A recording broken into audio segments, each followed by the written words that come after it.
You wanted the best. You've got the best podcast. The hottest podcast in the world. The Chris Voss Show, the preeminent podcast with guests so smart you may experience serious brain bleed. The CEOs, authors, thought leaders, visionaries, and motivators. Get ready. Strap yourself in. Keep your hands, arms, and legs inside the vehicle at all times, because you're about to go on a monster education roller coaster with your brain. Now, here's your host, Chris Voss. Hi, folks. It's Voss here from thechrisvossshow.com, thechrisvossshow.com. Welcome to the big show, my family and friends. The Chris Voss Show family. The family you're always a part of. You're never alone with the Chris Voss Show. Mainly because we're putting out 15 years of content. In a few more days here, it'll be 15 years. 2 to 3 episodes a day, 10 to 15 a week. I can't feel my legs, people. So if you don't feel alone, or if you do feel alone, there's plenty of people to hang out with on the show. We always have the greatest gifts as well. As always, help the show out, please. We don't charge for the show, so you can listen to it for free wherever fine podcasts are held, or some are not. I don't know. I've seen those, and you can always access the show for free. So give us a hand there, eh? Go to I don't know why everyone on Canadian with the AA. But give us a hand. Go to iTunes, give us a 5-star review over there. Refer the show to your family, friends, and relatives. Put your arm around them and said, I care about you, and I want you to be smarter because I've seen you lately. Go to youtube.com/Chris Voss, linkedin.com/Chris Voss. Subscribe to the LinkedIn newsletter. TikTok, Chris Voss 1 is the newest thing that we're doing, and all that good stuff. Today we have an amazing young lady on the show, and she is a brilliant mind. And not only does she have a brilliant mind, she has a resume and pedigree to back it up. So we're going to learn a lot from her and what goes in the show. So if you don't learn something from this damn show, go back and listen to it twice and just keep listening, because I know it's going to be a good show. Whitney Prude joins us on the show with us today. She is, I believe, the owner and founder of Whole and Happy Living, and her company on what she does and how she does it. She is a practicing Board Certified Clinical Pharmacist, as well as a Mayo Clinic Certified Wellness Coach and Nationally Certified Health and Fitness Coach. She is also certified in Medication Therapy Management. Maybe she can refill my prescription for methadone and lithium. Or no, wait. Yeah? Is that what bipolar? I don't know. I'm just making up stuff at this point. So there you go. But she's probably not going to do that. So that's just a joke, people. Get over it. So anyway, she has been working in part-time as an inpatient clinical pharmacist at Mayo Clinic in Rochester, Minnesota, where she's been for 7 years. She's also a public speaker, an entrepreneur, and CEO of the aforementioned Whole and Happy Living, where she helps individuals truly transform their health from the inside out, while also losing weight in a way that can be maintained long term. Welcome to the show, Whitney. How are you? I'm doing well. Thank you so much for having me. There you go. You got a lot of certifications there in your dealio there, man. You might be too smart for the show. Oh gosh, there's no way. You fit right in. We've got a lot of brilliant people on the show, and none of them are me. So, Whitney, give us your .com so we can find you on the interwebs. My Whole and Happy Life. Your wholeandhappylife.com? Yep. There you go. And there you can find all the wonderful things that she does. So give us a 30,000 overview in your words, Whitney, about who you are and what you do. Yeah, for sure. So, I mean, my bio speaks well to who I am, what I do as a pharmacist. My dream was always to become a pharmacist. Since I was in high school, I was very dedicated in becoming a pharmacist, and had some health issues, some life changes that really kind of made me switch directions. So I never intended on owning a business. I never intended to be a health coach. And things kind of took a shift, and I feel like I ended up right where I'm supposed to be. So it's been a pretty cool journey for me. There you go. Now, Mayo Clinic, they're the guys who make the mayonnaise, right?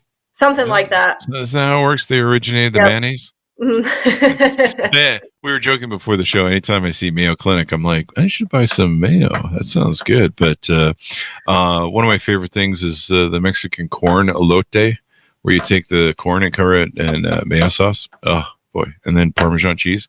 Anyway, I digress. So give us a bit of a hero's journey on your story. What made you get into medicine? What made you get into health and all these things?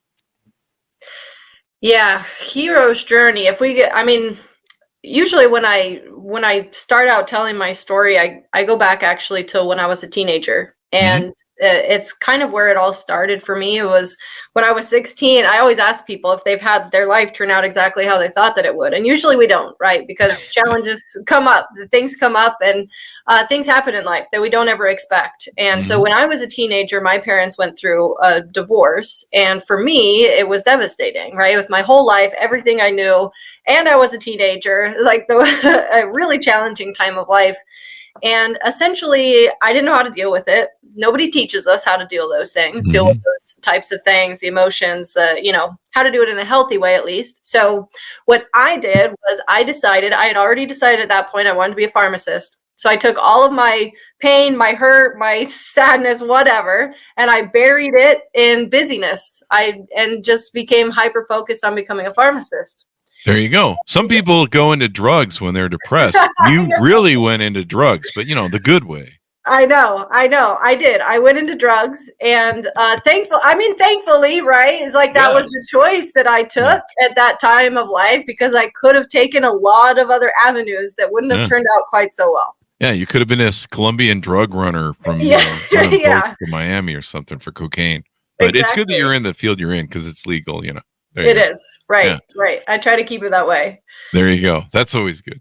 Yeah. So you've accomplished a lot of different things here going on. I mean, the Mayo Clinic and lots of great certifications. You worked really hard to build a good resume and a good sort of experience. What led you into being an entrepreneur? So when I was, let's say 9 months into my first job as a pharmacist. So I did a residency. I went to New Mexico, did a residency at the University Hospital in Albuquerque. And then my first job was at the Mayo Clinic. And that was fantastic, right? I was like, wow, I'm lucky. So I started my first job at the Mayo Clinic, and within 9 months, I actually ended up with a wrist injury. So it was in both of my wrists from using the computer, doing like manipulations with like packaging medications and that type of thing to send it up into the hospital for all of the inpatients. And what happened, like I thought in my head, I was like, okay, so, I was like, I'll just let them rest for a couple weeks. Everything will be fine. They'll heal back to normal. And that didn't end up being my story. So what happened was about 2 months from that time, I ended up incredibly sick. I was nearly bedridden, super fatigued, in an incredible amount of pain. And I ended up with an autoimmune disease. Oh, wow. So at that point, I had a lot of restrictions at my work. I couldn't use the computer anymore. I went from, being able to work 9 shifts to being able to work 1. And, in the back of my mind, I was like, well, I have $200,000 of student loan debt hanging over my head, and my wheels are spinning of like, if I can't do my job, like what happens? Yeah. So that started my journey. So you started your own company then at that point? Yeah. So I had always, for whatever reason, I had always had this dream of actually becoming a public speaker. I don't know where it came from. I always wanted to. And so when I started thinking like, what would be the next thing, if I couldn't do pharmacy, what would I do? And I actually thought, okay, so it would be public speaking. So I started going that route. And then over the course of, working on public speaking and that sort of thing, I was like, well, I need something to go with speaking, right? And a lot of times speakers are coaches. They write a book. They, do a lot of those types of things. And so that's kind of how I ran into health coaching.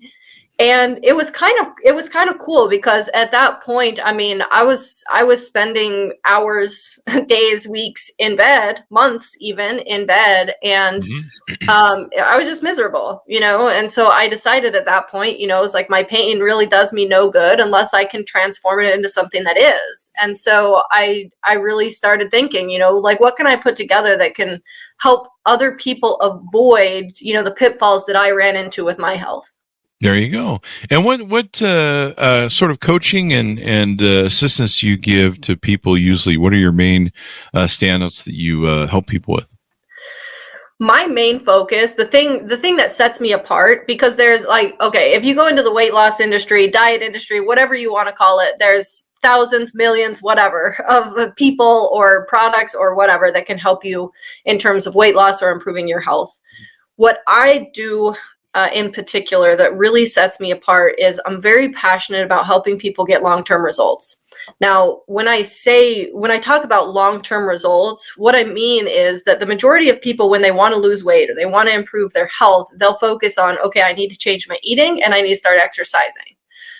But the stance that I take is every single decision that you make and all of your actions are driven internally from your mental state, your emotions. And so all of this, like your physical weight, the weight that you have on, your current status of your health, usually stems from whatever else is going on inside of you. Yeah. So what I do is I really help people dig into the why. Like, why did I get here in the first place? What are the mental and emotional barriers that are keeping me stuck, that have caused me to gain all of this weight, that have caused me to be unhealthy? How do we unfold those things, discover them, overcome them, process them, work through them, so that then as you are losing weight and changing your physical health, you can actually maintain those results because the mental and emotional barriers are actually out of your way. There you go. And you have what's called a 5-step power plan to whole health transformation. You want to tease a little bit of that out to us? Yeah, so that was when I initially put my program together. I mean, I didn't want a weight loss program, even though really, like, that's what brings people to my program. But the 5-step power plan really takes you through this journey of figuring out the big why, right? The big why, helping you to discover all of those things internally and helping to drive you forward. So the 5 steps, the first one is the power of mind, helping people actually understand what goes on in your brain and how it actually works. Because if we can understand how our brains actually work and why, it's like certain triggers or reactions or the things that are automatic, and then we understand how we can actually change those things, we have a lot more power than we think in terms of, how we can change what we do, how we change our habits, how we can change our outcomes. There you go. I know some people that just need to start using their brain, just basically. I've seen them on social media. Some politicians I can name. But that aside, having looking at our mindset, some of the beliefs that we have towards food and sugars, and I remember when I lost a lot of weight, I had to reprogram a lot of my belief systems, a lot of my mindsets, and a lot of my thinking. And without doing that, I mean, you can try and eat better and you can try and do the right thing, but if your mind still kind of kicks back to old habits, you're kind of stuck. Yep. There you go. And then you have awareness, the power of awareness. Yep. Power of awareness. So this is actually really powerful. I always, with my own personal journey, of course, after my parents went through a divorce, I had several years where I was trying to figure out all of my own crap, right? And the biggest tool and the most powerful thing that I found was awareness. If I could just figure out why I was doing certain things, why I was feeling certain ways, and those details, and I'd be like, oh, it's like, I don't have to do that anymore. Once we start realize what we're doing and why we're doing it, it starts to lose power over us, essentially. And we can start to choose different things once we are aware of what we're doing, why we're doing them. So that's the power of awareness, really digging in and helping ourselves be really aware of what we're doing on a day-to-day basis, why we're doing it, and et cetera, right? A lot of people are stuck in robot mode. I mean, we've all been there. We get a little caught up on everything, and suddenly we wake up. That seems to happen to me a lot. I'm like, hey, it's day 2 of the new month, and then all of a sudden I'm like, wait, the month's over. Where did the month ago? Yep. And you're becoming aware of how you think, aware of what you're doing, aware of what you're putting in your mouth. Sometimes we just go. I did that today. I was trying to do my intermittent fasting, and I found a cookie that I bought, and I was like, oh, found cookie. And I'm like, this should really wait till later. And then I'm like, put it in your mouth. Yep. And there we go down the wormhole. And so, being aware of like, hey, okay, that seems like a great idea, buddy, but maybe you should save that till later. Yeah, absolutely. Definitely. It's a common problem. And a lot of people, even like if they're binge eaters or emotional eaters, whatever, right? It's like a lot of times we'll eat all of this food in an attempt to like comfort ourselves. And it's like, what the crap did I just do? Sometimes it's like so absent-minded. We don't even realize what we're doing.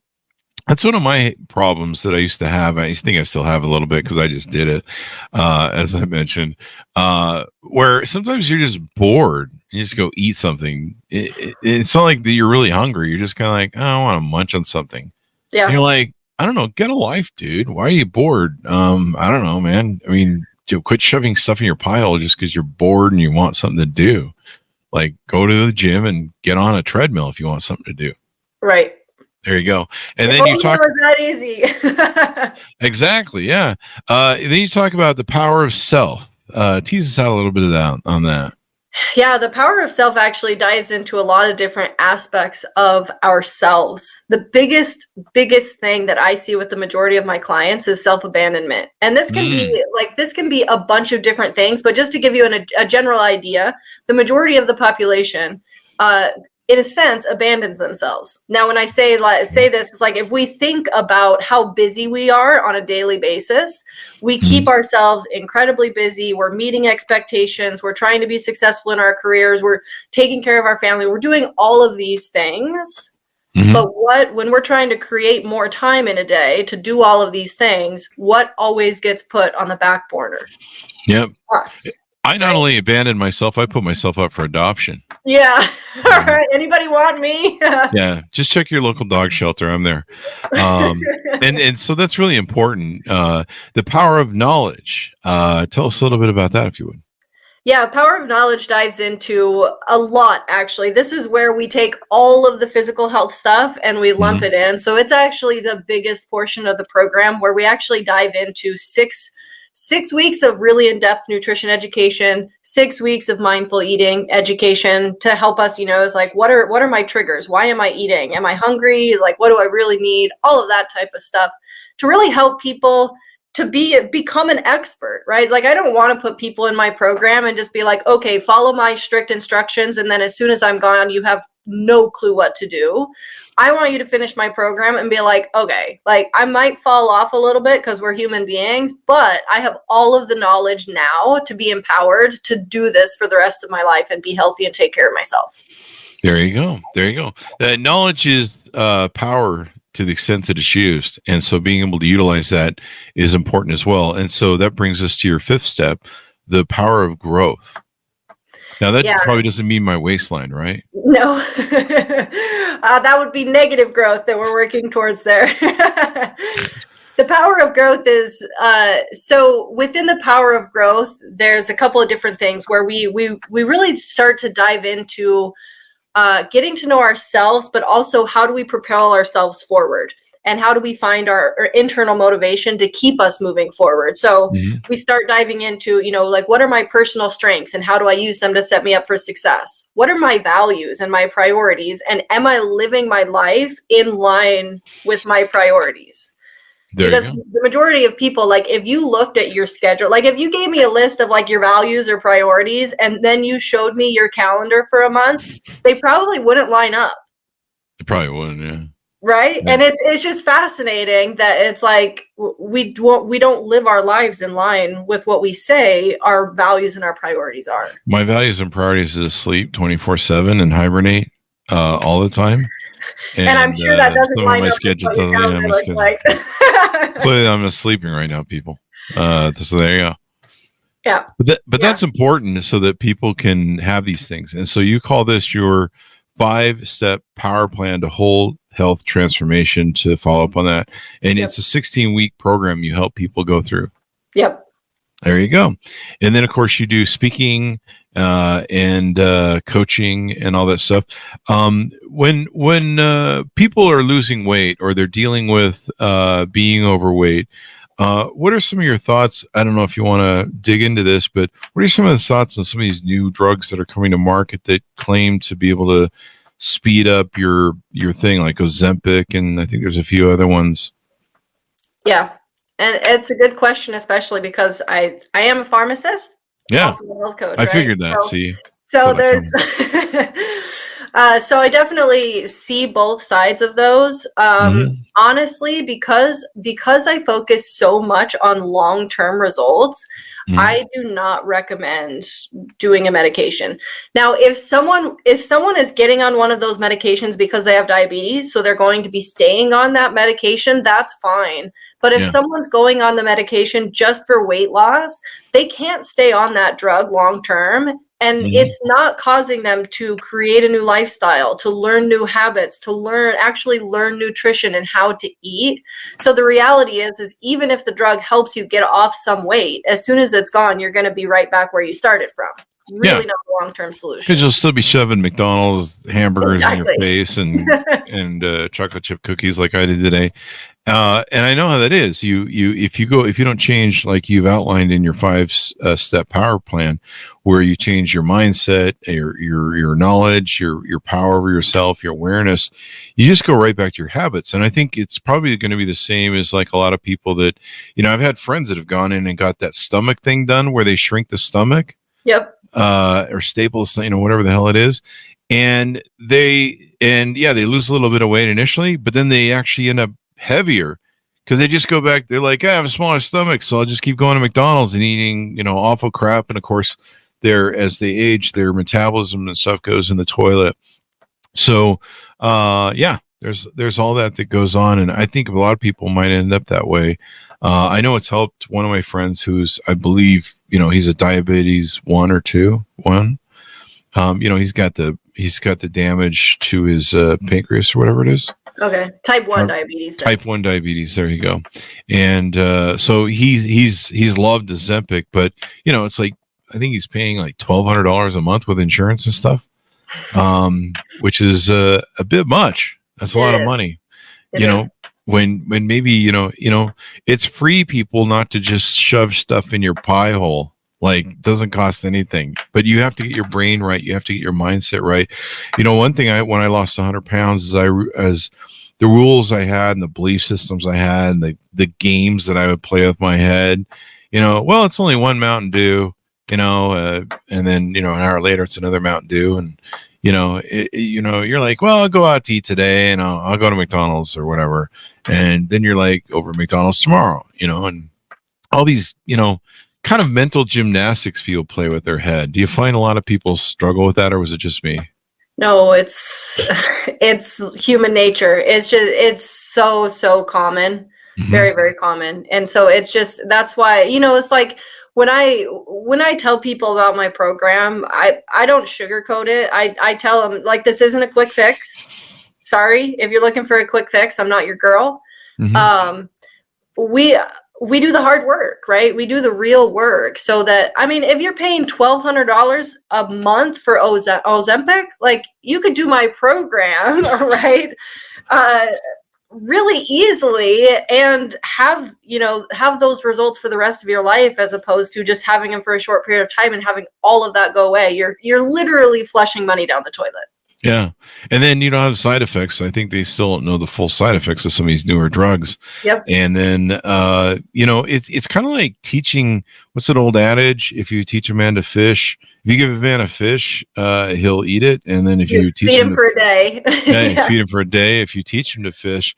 And that's what I had to learn. And other people that I've seen, you have to really change your whole behaviors, Yep. Nowadays, when I go into the store, I go to the grocery center and I go where what we call the live foods, and I stay out of the dead center.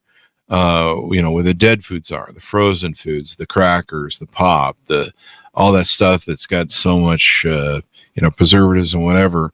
Yep. And you have to change your patterns. You have to change what you put in your cart. You talk about awareness. One of the things I do is I look at my cart, especially when I go to checkout, and I go, okay, what's gotten in here that doesn't need to be here.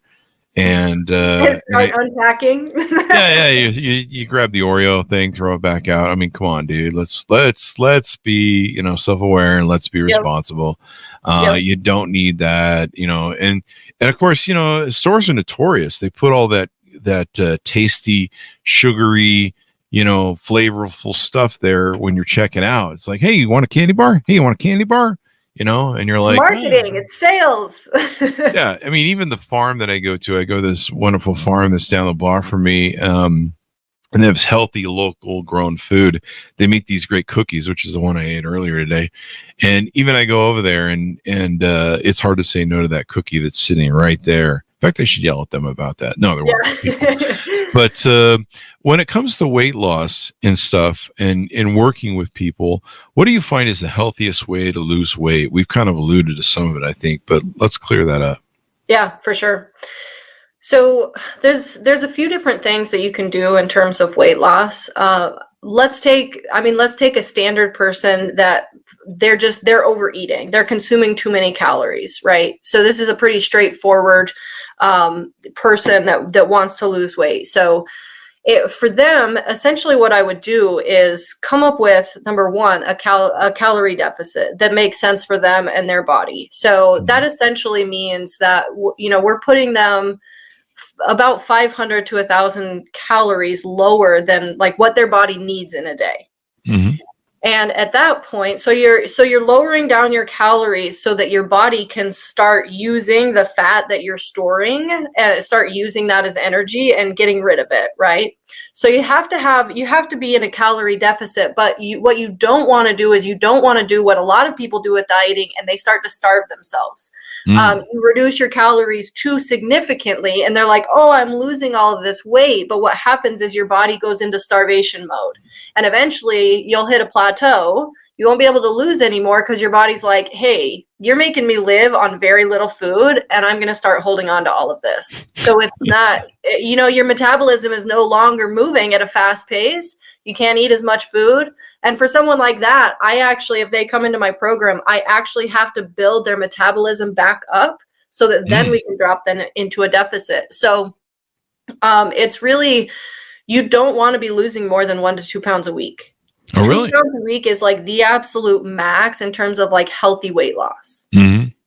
And people usually they're not willing to do it that slow. But that really is healthy weight loss so that your body is not like completely going to basically retaliate against you and make it so that it tries to restore energy back to how you were. There you go. And people run into insulin resistance as well, is my understanding. Is that correct? Mm-hmm. Yeah. And so, if you've been someone like me who's abused your body most of your life, going out to eat and having just a little bit too much good time at those fine restaurants, eating those big steaks and fatty stuff and all that Italian food, and tacos, of course, Mexican food. Can't live without Mexican food. If I could find me a wife who was a Mexican cook and an Italian cook at the same time, I would marry her in a heartbeat. Yeah. But the problem is I'd be like 700 pounds. Yeah. So there's that. Maybe I should just find a really skinny chick who doesn't cook, and I'll find a vegan chick or something. Maybe that's the way to go. But I eat a lot of vegan now. So, but yeah, it's really healthy. And processed foods. Do you find a lot of your clients are eating a lot of these processed foods, and they've been linked to all sorts of stuff now?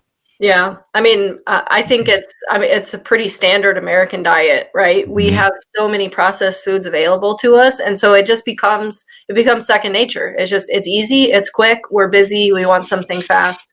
And so, yeah, that's the majority of what people eat. And what I try to get people to do once they come into my program in terms of weight loss, what we want to do is, number one, we want to get them eating good quality protein. protein is a huge part of like being able to be in a calorie deficit but not be hungry. We don't want you to be hungry during the process of weight loss, because if you're hungry, it's going to be counterproductive. Your body's going to start fighting against you with cravings and different things like that. So if we can get good quality protein into your diet, fruits and vegetables, and then, your healthy fats, your healthy carbohydrates, get you really to a point where you're eating good quality foods that can keep you full. That's where people are going to experience the most benefit in a weight loss journey, which essentially is just eating healthy. There you go. Eating healthy makes all the difference. What a concept. Who knew? Wow. Looking at those calories that are labels that are on the thing, reading your labels. One of the things I try and do is eat live food. And so I try and stay away from processed stuff as much as I can, and eating live foods, broccoli, cabbage, beets. We try and blend all that up once a day or every other day and eat it. Your body, it's so much different when your body gets what it wants. It really, you get this feeling where your body goes, hey, we really like you these days. We should keep you around. It makes all the difference in how you feel, tuning into how I was feeling in my body, maybe starting to eat better. And sometimes, people think of, well, salads taste awful or, whatever, they're not as fun. Once you reset your palate and you get away from all the sugars and some of that dopamine crap that you're being hit with at places like McDonald's that are chemically designed to give you a dopamine hit, you get off the addiction drug, you really start enjoying foods. And like I buy a lot of my live foods and salads and tomatoes and everything at a local farm here. And you can usually find those places or farmers market anywhere. But I got to tell you, the food, the lettuce, everything I get, it tastes so much better. And it's not some of the stuff that comes from, wherever it comes from in the world. Everything comes from everywhere. And they kind of race it with, sometimes I've heard they use methane stuff on tomatoes to get them to ripen faster so they can sell them faster. It's funny, the produce from my local farm actually lasts for weeks, where if I buy a head of lettuce at the local store, it's dead in a couple of days. Yeah. Tomatoes last long. Everything's better. But your body after a while goes, hey man, thanks for taking care of us. We're going to take care of you. Yep. And you really start listening and becoming, like you talk about, aware. And it can make all the difference in the world. One thing you do is you talk about misconceptions about weight loss in women and menopause. I know women sometimes have issues with weight loss and they have, more hormones than men. So talk to us a little bit about that. Yeah, menopause is a struggle. That's just bottom line. I feel for women that are going through it. It is a struggle. A lot of women will come and they'll say, my hormones are super out of whack. Like I need to go to my doctor and I need to, need to get them figured out. The reality is that when women are premenopausal, like a woman's life, their whole life, they have like hormone cycles that are very, very consistent. And once they become premenopausal, their hormones are literally all over the place. So when they say my hormones are out of whack, I say, yeah, they are. That's just how it is, right? Once you hit menopause, those hormones flatline. And what women struggle with is then, you have the decrease in hormones, decrease in estrogen. Your metabolism starts to slow a little. That's also due to age, though. But it does become more challenging to lose weight. Now, it's not impossible. It is more challenging, though. So if I were to bring someone into my program, someone who's pre-menopause, they could get 2 pounds a week off if they wanted to be, that dedicated. For someone that's in menopause, they come into my program, I could guarantee them probably a half a pound a week. That's more reasonable. But what we have to do with a woman in menopause is actually that we have to get their calorie deficit very specifically aligned with like their body and their metabolism. And that's something that's really hard, challenging to find on your own without, expert guidance. There you go. And I imagine with your pharmacist background and your medical understanding, you probably have a better dial in than most, wellness coaches or weight loss coaches, because you kind of understand the chemical nature of all this and how to do stuff. Are you able to recommend pharmacy? I don't know how the laws work for local and states and stuff. Are you able to, with your clients, recommend medications to them and prescribe them? So I don't prescribe medications. One thing that I can do is if someone has a really long list of medications, I'll usually take a look at it. I'll usually look at, are there any interactions that like we're not aware of? So, like you might go to a bunch of different doctors and your doctors are never looking at your full med list and being like, should we change things here? They're just like, okay, you say you have a problem, let's start another medication. So what I do is I'll just kind of look through that and talk to them about their symptoms. I'll go through their medications and see if they're on medications that might be contributing to weight gain and making it so that it's difficult to lose weight. So I will look through people's medications just to make sure that there's nothing that's interfering with what we're trying to accomplish in terms of weight loss and getting them to a healthier place in their life. There you go. So one of the benefits of working with you is you can kind of do an audit. Kind of do an audit and be like, hey, man, like you're like, hey, Chris, you've probably got that lithium and methadone and what other drugs can I do jokes on? I don't know. I think that's about it. Methadone's for heroin, right? And then lithium's for bipolar disorder or schizophrenia? Yeah, you're basically a pharmacist.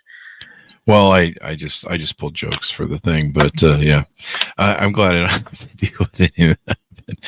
Methadone clinic jokes are always a good callback joke. So there you go. What have we touched on that you help people with and you serve your clients and stuff with that people are struggling that we can entice them to work with you on? What haven't we discussed? Yeah. Is there anything we missed in all the stuff you I mean, I honestly, the biggest thing for like people that like when I talk with someone and I describe my program to them, the biggest thing that makes someone like makes it a no-brainer, like I definitely want to work with you, is very much like being stuck in this yo-yo dieting. Like I've tried this, I've tried this, I've tried this, I've tried this, nothing works. I've gained this much weight, I've lost this much weight, I gained it all back, I gained more, done all of these things, and it's like, are you ready to stop doing those? Yeah. Because if the yo-yo dieting is the worst, then we can do the work, right? Yeah. Do you find a lot of people are they're doing that yo-yo dieting, or worse, they're doing fad dieting? Everybody does it. Do they really? Everybody does it. I mean, honestly, so this just blew my mind. There's a study that was done in the UK, and they were looking at essentially like how many diets does the average adult try over the course of their lifetime. And what they found in that study, well, do you want to take a guess? How many do you think? 12. 12. Okay. So the study found that the average adult attempts 126 diets over their lifetime. Holy crap, that's my excuse then. I'll use that. Isn't that crazy? That is a lot. And is that like them sometimes retrying and then going on? It's like you do it for 2 weeks, you stop, you try again, you try something else. It's like once you think about it like that, oh man, you could do 50 in a year. Like maybe that's what I'll do. I'll just try different diets and just, different diet, different day. Roller coaster of diets. I have a friend, God bless him. He comes on the show regularly as an author. He does the Atkins diet, which is, I guess, supposed to be a lot of protein or something. Or no, he does the keto diet. Like keto, where it's like fat and protein. You avoid carbs. Yeah, he does the keto diet. And he'll show me like this giant plate of ribs and everything else. He's like, I'm on the keto diet. And I'm like, no, man, you're still eating like 5,000 calories in a plate there, buddy. Well, it's mostly protein. Well, I don't, I understand calorie deficit like you talk about. And I'm like, you're not losing weight, dude. In fact, I saw him the other day and I was like, you got a pot belly going on, man. Yeah. But I'm on the keto diet. I don't think it's what you think it is. But a lot of people are deceived that way, or they, like you talk about with mindset, they're kind of self-cajoling themselves or giving themselves, excuses, really. What's your thinking on cheat days? Speaking of excuses, I've always thought that's interesting when people have cheat days. Cheat days? what my take on a cheat day is, I mean, I think they're counterproductive, honestly.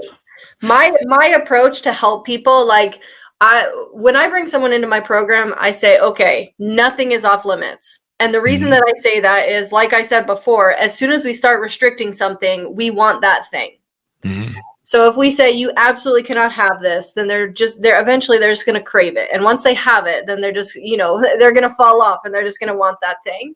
So essentially what I try to help people accomplish is, how do you work your favorite ice cream into your life in a way where you can still lose weight or maintain your weight, right? And there is actually a way to do that. You don't need a cheat day. You can still consume these things on occasion. You consume them in moderation. You consume them on special occasions, small amounts. But you still can eat those things in small amounts and still fall within your calorie deficit. You could still go out and eat with friends. So we really structure this to help someone learn how to do this the rest of their life. So that you know how, right? You don't need to have a cheat day and basically destroy all of your results. You just need to learn how to do these things in moderation and control them. There you go. Once I did a thing where I took 2 weeks off of eating candies and everything else, and I mostly ate potatoes. I think it was from the Presto book with Penn Jillette. And it was designed to reset your addiction to sugar and taste. Okay. And so once I did that, and just ate potatoes for 2 weeks, it reset my taste buds. And then when I came back to start eating salad and broccoli and all these different things, they tasted great.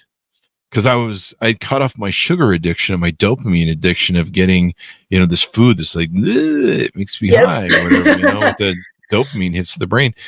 And now, one thing I learned was making it taste great without making it, so calorie rich is all the difference. Yep. And like I mentioned, the farm that I buy from, the colors on the lettuce and and all the different things, the kale and everything I get is just so much richer. It looks tasty to my brain. My brain goes, hey, that looks tasty, Yeah. And then I go look at the lettuce and stuff at the store, and it's like, it looks dead. It's thin. It's some pale color that you're just like, I don't know, is that thing alive? Poke it. And so it just makes all the difference. And there's a lot of ways vegans figure this out. All the different variations of vegan that there is that's out there. These guys figure it out by, if you season stuff right, if you can taste stuff, and you don't have to have McDonald's secret sauce seasoning.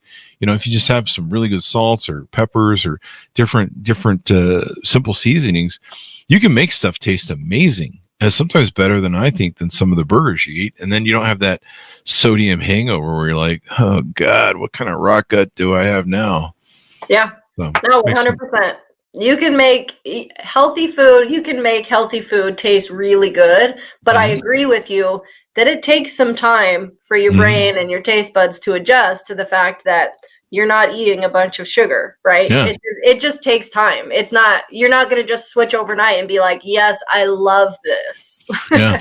I mean, I used to drink 10 to 15 Mountain Dews a day, and I don't drink Mountain Dew anymore. I might have a Coke every now and then, but I think the other day I had a Mountain Dew. I was waiting at the haircut, and I was like, I'm really going to fall asleep. And so I went next door to Train's restaurant. All they had was Mountain Dew. So I grabbed a Mountain Dew, and it was gross. It was the grossest thing ever. And I remember sitting there going, how did I ever drink all of this crap? Yeah. It was so gross. Yep. But don't do that, people. Stay away from all that crap. So this has been wonderful and insightful, Whitney, to have you on the show and go through all this wonderful stuff. Give us any final thoughts you want as we go out. Yeah, for sure. I mean, my final thoughts to people is just ditch the diets. It's like these quick fixes, these fad diets. Like, this stuff doesn't work. It doesn't work long term. You're just gonna mess up your metabolism. So if you're gonna do it right. Do it in a healthy way. Start to change your habits. Start to start to slowly incorporate healthier foods into your diet. Start where you are with exercise. Start slow, right? Even if it's just a 5-minute walk. a couple times a week. Just get yourself moving. Start small and just gradually over time start to change your habits, so that you can actually maintain your results in the end. Because I don't consider it a success if you lose 50 pounds and then you gain it back. It's just not. It's not a success. Yeah, and it just wrecks your body, your health, and everything else, and you screw your metabolism and your insulin resistance, and it just creates a mess for you. Yeah, you got bigger problems after you mess that stuff up. So there you go. And as somebody who's 55 years old, I tell this to everybody now: don't wait till you're older, man. It is so hard to calorie correct and insulin correct, and I have to long fast. You can do intermittent fasting on a pretty consistent basis, but I really have to push the long fasting to break through. And it just do it while you're young, man.